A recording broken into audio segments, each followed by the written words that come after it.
Thank you very much, and welcome to Good Vibrations. I hope your day is filled with good vibrations. You know, a lot of people talk about mediums having the gift. And, prior to 3 years ago, I wasn't a medium. I went to mediums. I used to go to mediums all the time. It was after my husband died, I was going to mediums so often that they actually knew me. And they all said to me, "You could do this yourself." And I said, "How could you? I don't have the gift." And they explained to me that you don't have to be born with it, but there's a lot of people have an ability and they don't even realize it. So I started taking courses and I took many different classes with many famous mediums. And each one gives you a different kind of feeling as they're teaching. But what I learned was that I did have an ability to do this. But not only that, I teach it, and my children are now doing. When I say my children are adults, but one of them has his own. He's on TikTok, and the other one is teaching also. So the thing that I learned is that many mediums are born and they don't forget. But all of us, kind of when we're little and we call our parents into the room because we see something or we hear something and they come in and they lift the bed curtain and they say, "There's nothing there." That third eye kind of crosses over. And then when we are caught talking to nothing, to an empty room, the parents come in and they say, "That's your imagination. You have a vivid imagination." So again, that third eye kind of crosses over. And just like in the morning when you have sleepy heads in your eye, it's the same thing. It crosses over and we stop getting the messages. So the thing I want to talk about today is clairs. How do mediums get the message? So just like we have a lot of different senses, we have all the different senses, we have different clairs. Everybody's pretty much heard of um, clairvoyance, right? That's the famous one. On a clear day, you can see it forever, that movie with Barbara Streisand. Everybody knows about clairvoyance, but do you know that there are lots of different clairs?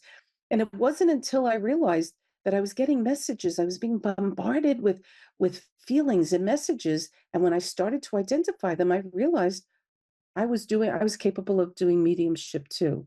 So clairvoyance simply means clear seeing in French. So we see with our inner and our outer eye. So when we say we're clairvoyant, we get a mental picture, like a quick idea, a picture, and we translate that. But sometimes when I'm doing a reading, my eyes are drawn to somebody's earrings, and I know to ask about earrings from the deceased or whatever. So that's clairvoyance. Anything involving the eyes, like when we see those angel numbers, that's all clairvoyance. Then there's clairaudient, which means clear hearing. So we hear again with our inner ear and our outer ear. And there are lots of different ways that we hear.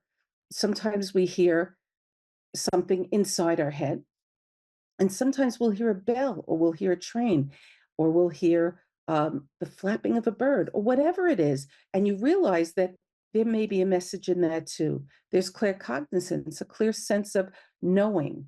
Like when I was at the airport with my father and I knew he had died, even though he was on a different level. How did I know that? It was 25 years ago before I even started mediumship, but yet I knew that my father had died. I went running through the airport. That's knowing something even though you have no prior knowledge of having that information. Some people call it intuition. There's clairsentience where you feel it. How many of you get the goosebumps? Do you ever think, why are you getting the goosebumps? Maybe it's a signal, it's a message. Or sometimes you sense how people feel. You have a clear sense of how they feel. There's clear empathy where you walk in and you pick up the energy of the other person if they're not feeling well. How come when you go into a job interview, sometimes as you're working on this job interview, you know not to mention certain things. You can sense their mood that it's not going to go over well. My favorite one is clairgustance, where we can taste. And that's happened to me several times where I'll taste a food while I'm doing a reading. And that person's in a Zoom. I can't possibly know what they have around them or what they have in their house.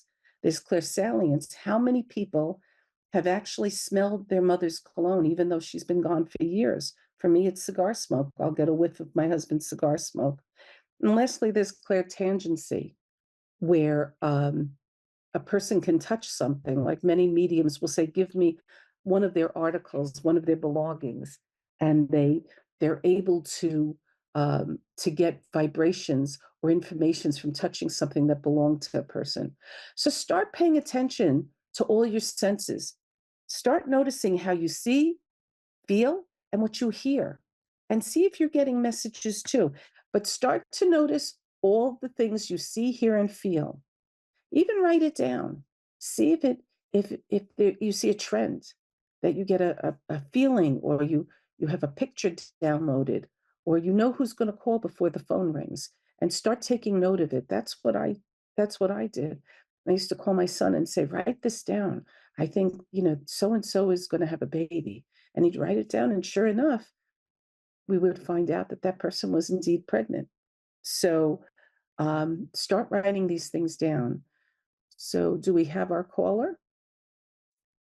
A lot of mediums use tarot. A lot of them use dowsing rods. They use all different angel cards, all different things. I wrote this book. It's available on Amazon, and it's a book of affirmations. And very often, I will just I'll ask the sitter to pick a random page, any page number, and I read it, and often it resonates. So, if we don't get the caller, what I'm going to do is I'm going to pick a page myself. Okay, so page 177. I don't know who needs to hear this, but there's certainly a listener on who needs to hear it. My resilience makes me stronger. This is for that person who's going through one of the toughest times of their life, and they keep getting knocked down. And what it feels like, it's coming from a female on the other side. So if you have a grandmother or a mother on the other side, she's reminding you that your resilience, the fact that you pick yourself up, that you keep coming back, it's making you stronger. So don't see it as the constant knocks are hurting you or getting in the way of your success. But each time you do rise and you come back, it's making you stronger. So keep that in mind the next time you stumble, or the next time something happens where you feel you can't get ahead, that maybe these oppositions. Oh, we have somebody, Jamie in Lancaster. Let's go. All right, Jamie, are you there? Down here. Hello. Hi, Jamie. Can you pick a page number 1 to 366? 2. Page 2? Yes. Okay, hold on. My heart is open to helpfulness from myself as well as from others. So, Jamie, do you close yourself off, and you don't like to ask for help from other people? Yeah. You see it as a shortcoming, that you don't want to be seen as weak? Oh, yes. Okay, well, somebody on the other side, it does feel female, does feel like a grandmother. Do you have a grandmother in spirit? Yeah, she just died. I wasn't close to her. Say it again. I'm sorry. I said my grandmother just died, but I wasn't really close to her. Well, you weren't close with her, but she's coming through. Is there an N- MA living or dead? Mary, Megan, Margaret? Is there an MA name, living or dead in the family? No, no, No? All right, so just hold no. on to, maybe it's in a spouse's family or one of your in-laws. But all I want to say is this grandmother is saying it's no crime to ask for help. If you're going through a rough time, reach out. Don't try to do it alone. Does that make sense? Yeah. Yeah. So I sense that you're going through a rough time. Did you also lose an animal recently? Did you lose a dog? Yeah, my cat drowned at Easter night in my neighbor's pool. Okay, so And I it have to was put another cat to sleep tomorrow. right. So these are the times that you feel sometimes overwhelmed, and don't be afraid to ask for help. Ask for somebody to go with you. A lot of times people don't validate how we feel about our animals, how we feel about our pets. They're part of our family. And we have to mourn them too. I'm sorry about your cat. I'm sorry about both of them. The cat that's here, it's having some kidney issues. Thyroid cancer. It's not even my cat. It was a stray cat I took in, but we can't care for it no more. It's interfering with our lives and my other last cat. Well, we act more humane to our animals actually than we do to people. But whatever you do, there's a special place for people who take care of animals. I want you to know that, Jamie.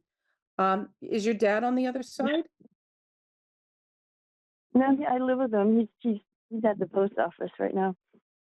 Okay, so your dad I'm is a, here. Do you have a father-in-law? Do you have somebody in that, an uncle, somebody? I see spirit in certain levels. So, like for instance, I'm picking up somebody who would be either a father or father figure. Do you have somebody who's a father figure on the other side, like an uncle? no, it's not. Okay. I have do you have a grandfather in spirit? My grandfather and grandmother died pretty much the same time recently. Uh-huh. Were you close with your grandpa? Nope, not at Okay. all. Is this your Mhm. father's? No, it's my mother's parents. Is your mom here or in spirit? She's here, but not for long. Okay. Is she struggling? So you're taking care of your mom? No, no, I just me and my dad. I just live with my dad. Nope. Uh-huh. But you've got your hands full taking care of everybody, huh? Oh yeah. Mhm. So pretty much the message is don't forget to ask for help.